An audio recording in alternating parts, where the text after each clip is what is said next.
लग्नानंतर होईलच प्रेम या मालिकेच्या पुढील काही येणाऱ्या भागांचे अपडेट जाणून घेऊया आपल्या आजच्या या व्हिडिओमध्ये. चला तर मग प्रेक्षकांनो, सुरुवात करूया आपल्या आजच्या या व्हिडिओला. तर आता आपण इथे पाहणार आहोत की कशा पद्धतीने आता विक्रम समोर आता नेमका इकडे कोण बॉस आहे आणि हे विजय हा सगळी नाटकं करतोय हे सगळं सत्य उघड होणार. आणि त्याचबरोबर आता आणखीन एक खूप मोठी घटना घडणार. आता नेमकं काय काय घडतं, कसं कसं विजयचं एक एक गुपित पुढे येतं, हे सगळं काही आपण आपल्या या व्हिडिओमध्ये शेवटपर्यंत पाहूया.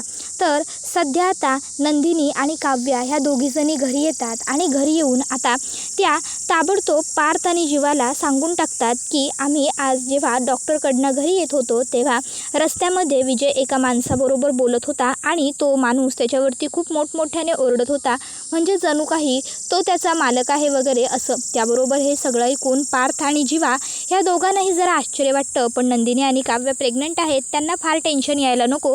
त्यामुळे मग त्या दोघींनाही ते दोघं सांगतात की मग काय झालं, तुम्ही उगाच एवढं टेन्शन घेण्याची काही गरज नाही आहे आणि मुळात त्या विजयचं एवढं टेन्शन घ्यावं, त्याचा एवढा विचार करावा या लायकीचा तो माणूसही नाही आहे, त्यामुळे तुम्ही काही काळजी करू नका, काय करायचं ते आम्ही बघून घेतो. आणि अनायसे आता बाबासुद्धा आले तर आम्ही बाबांशी बोलतो, काय करायचं ते आम्ही बघतो, तुम्ही निश्चिंत राहा, निवांत राहा, तुम्ही त्या विजयची काळजी करू नका, तुम्ही स्वतःची काळजी घ्या, स्वतःची काळजी करा, कळलं.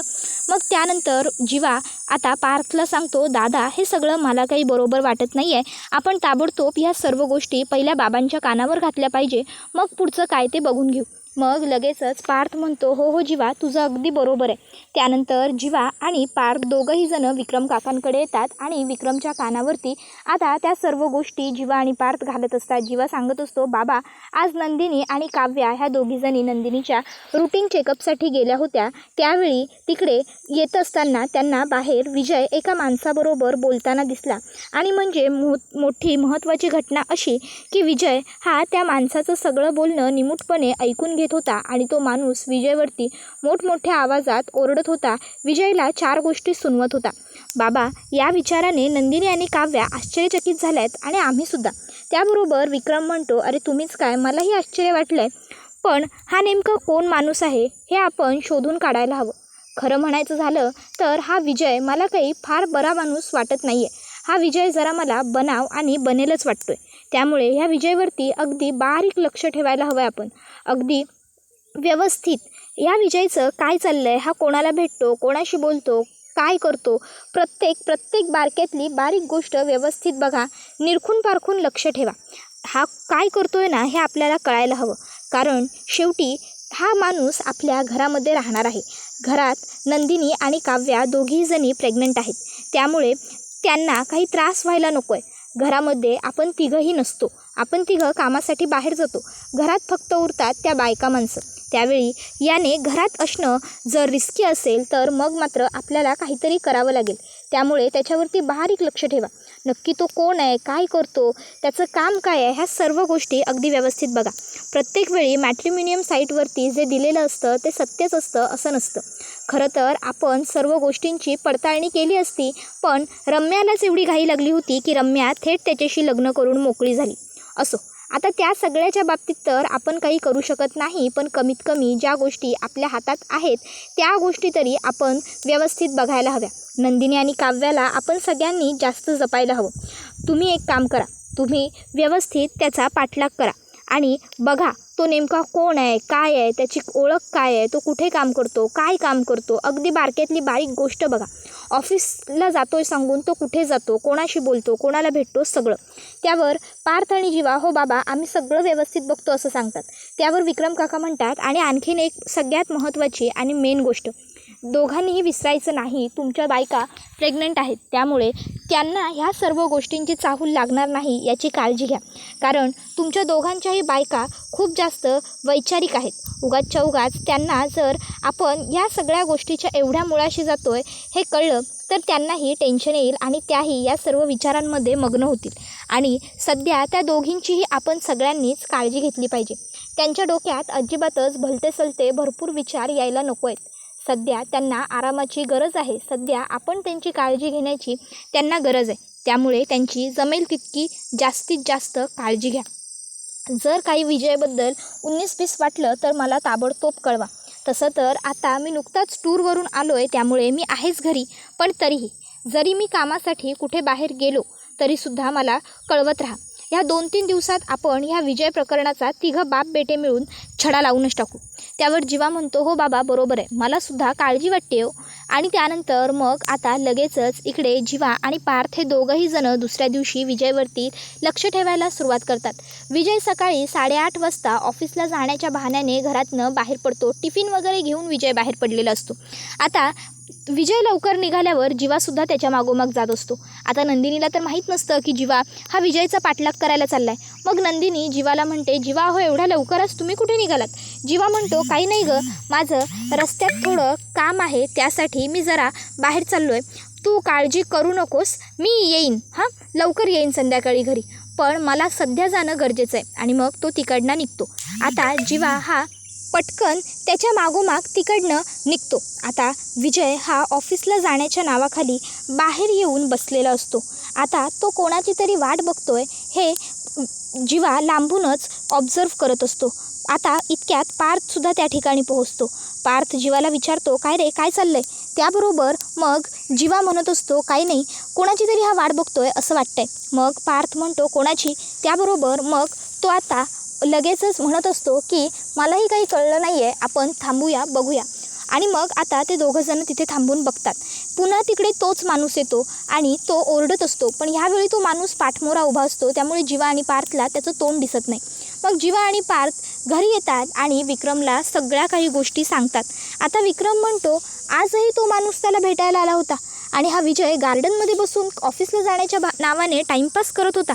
नाही, नक्कीच काहीतरी मोठी गडबड आहे, काहीतरी मोठा घोटाळा आहे. नक्की हे सगळं प्रकरण काय आहे याच्या मुळाशी गेलं पाहिजे. एक काम करा, तुम्ही आता त्या विजयवरती असंच लक्ष ठेवा. तो माणूस कोण आहे ना, हे आपल्याला काहीही झालं तरी समजायलाच हवं. कोण आहे असा माणूस जो विजयवरती एवढा आवाज चढवून बोलतो आणि विजय मात्र त्याचं सगळं काही निमूटपणे ऐकून घेतो? तर आता जीवा आणि पार्थ म्हणतात, बाबा त्याच्या बोलण्यावरून असं जाणवत होतं की त्या विजयला ना त्याने आपल्या घरात काहीतरी खास कारणासाठी पाठवलं आहे, म्हणजे काहीतरी खास कारणासाठी पेरलं आहे. त्याबरोबर मग आता पार्थ म्हणतो, म्हणजे प्रत्येक वेळी विजय ना त्याला सॉरी म्हणत असतो आणि तो माणूस मात्र प्रत्येक वेळी काहीतरी म्हणजे त्याच्यावरती राग धरूनच असतो. त्याबरोबर मग विक्रम म्हणतो, तसं असेल तर मग एक पर्याय आणखीन आहे आपल्याकडे. पार्थ आणि जीवा कुठला विचारतात. त्याबरोबर मग विक्रम म्हणतो, अरे असं काय करताय, विसरताय का? नंदिनी आणि काव्याने दोघींनीसुद्धा त्या माणसाला अगदी व्यवस्थित पाहिलं होता. आता नंदिनी आणि काव्याचीच आपल्याला मदत घ्यावी लागणार आहे. आपण एक काम करूया, आपण नंदिनी आणि काव्याला विचारूया की तो माणूस नेमका कसा दिसतो किंवा काय.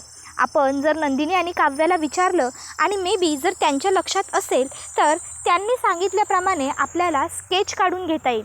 पार्थ, तू त्या विजयला भेटायला नेमका कोण येतो त्याचं स्केच काढ. त्याबरोबर पार्थ म्हणतो, ठीक आहे. मग नंदिनी आणि काव्याला विक्रम बोलावतो. विक्रम आता त्या दोघींनाही विचारू लागतो. त्यावेळी नंदिनी म्हणते, नाही म्हणजे मला फार काही तर तो माणूस आठवत नाही आहे, म्हणजे माझ्या एवढं व्यवस्थित लक्षात नाही आहे. त्यावर काव्या म्हणते, पण बाबा माझ्या लक्षात आहे अगदी व्यवस्थित आणि सगळं. त्याबरोबर मग पार्थ म्हणतो, व्हेरी गुड, मग सांगायला सुरुवात करा. त्याबरोबर मग आता लगेच काव्या ही सांगायला सुरुवात करते. ती म्हणत असते, त्या माणसाची उंची काही फार जास्त नव्हती, उंची त्याची पार्थपेक्षा कमी होती, पार्थच्या खांद्याला लागेल अशी.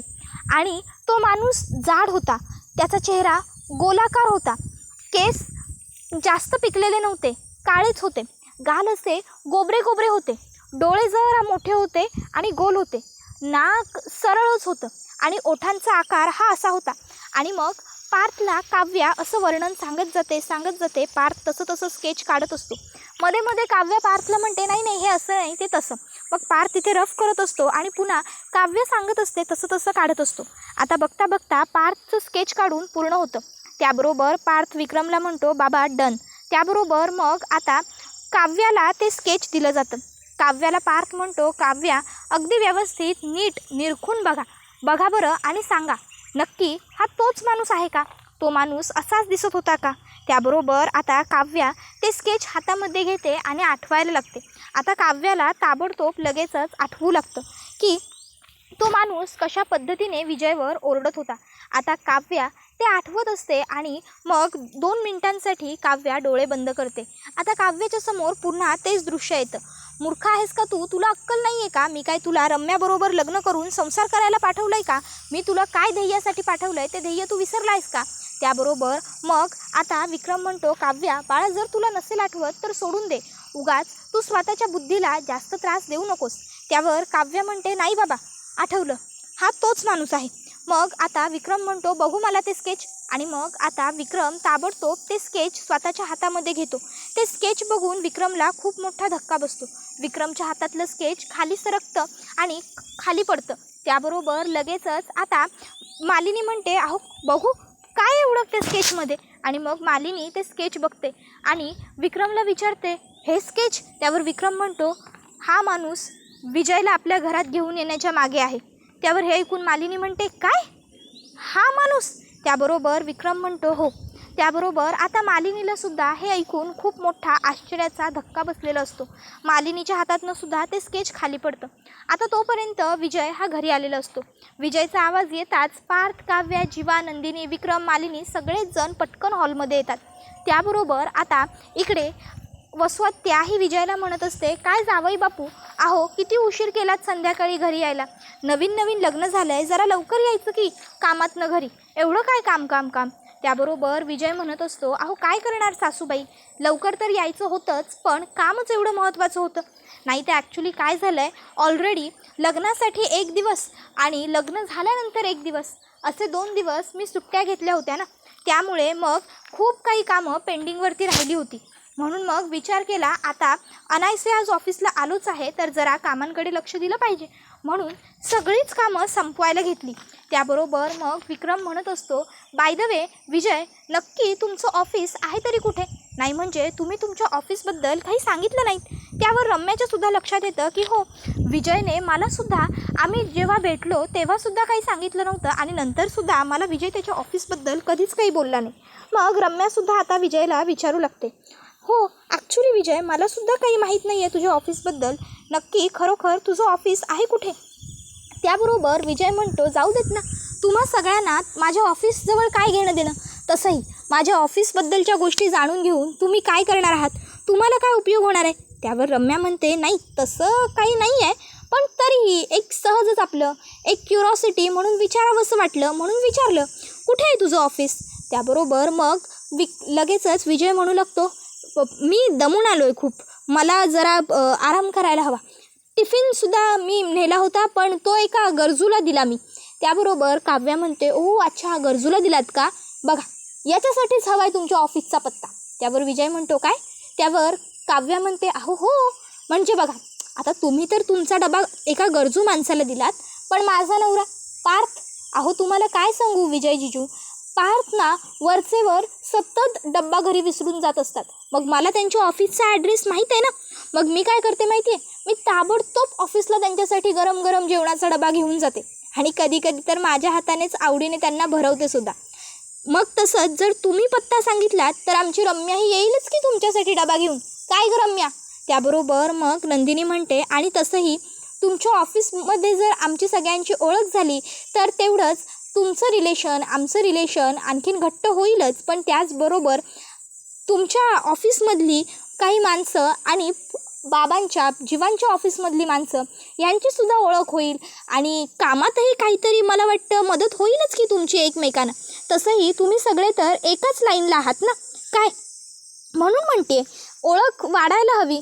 नातेसंबंध तर झालेतच, पण बिझनेसमध्ये सुद्धा जर आपण एकत्र आलो तर आणखीनच भारी होऊन जाईल ना कारभार.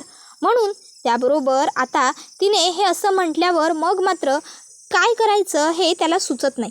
मग तो म्हणतो, नाही नाही नाही, बरोबर आहे तुमचं, बरोबर आहे, पण काय असतं प्रत्येकाकडे ऑफिस असेलच असं नाही ना. नाही म्हणजे ऑफिस हे प्रत्येकाकडे असतंच, पण माझ्याकडे नाही आहे. त्यावर सगळे त्याला म्हणतात, काय? त्यावर विजय म्हणतो, हो, त्यामध्ये एवढं आश्चर्य वाटण्यासारखं काय? खरंच बोलतो आहे मी, माझ्याकडे ऑफिस नाही आहे. मी ॲक्च्युली म्हणजे ते आपलं हे मी ऑनलाईन वर्क करतो. ते लॉकडाऊनच्या आधी होतं माझंसुद्धा स्वतःचं ऑफिस, पण काय झालं ना, लॉकडाऊन नंतर मला कळून चुकलं की सर्व गोष्टी ऑनलाईन होऊ शकतात.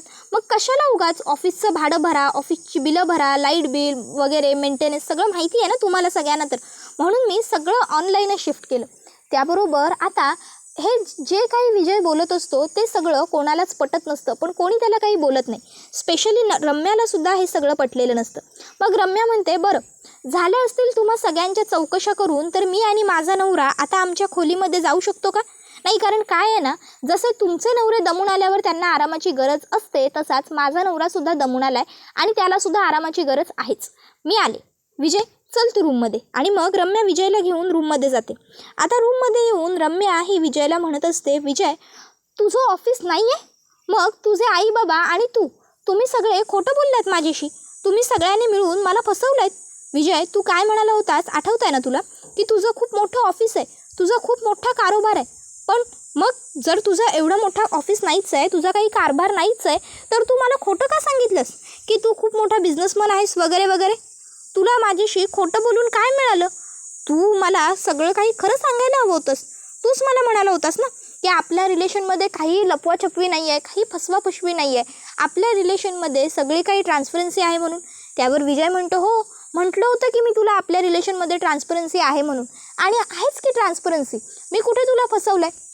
हे बघ रम्या, मी जे म्हणालो ना ते खरंच आहे.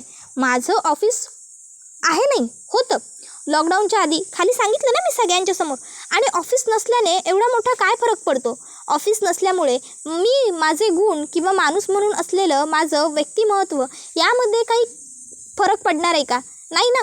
मग दे विषय सोडून. उगाचच्या उगाच ऑफिस नाही आहे हा काही सांगण्यासारखा मुद्दा नाही आहे. त्यावर रम्या म्हणते, व्हॉट यू मीन सांगण्यासारखं नाही आहे म्हणजे?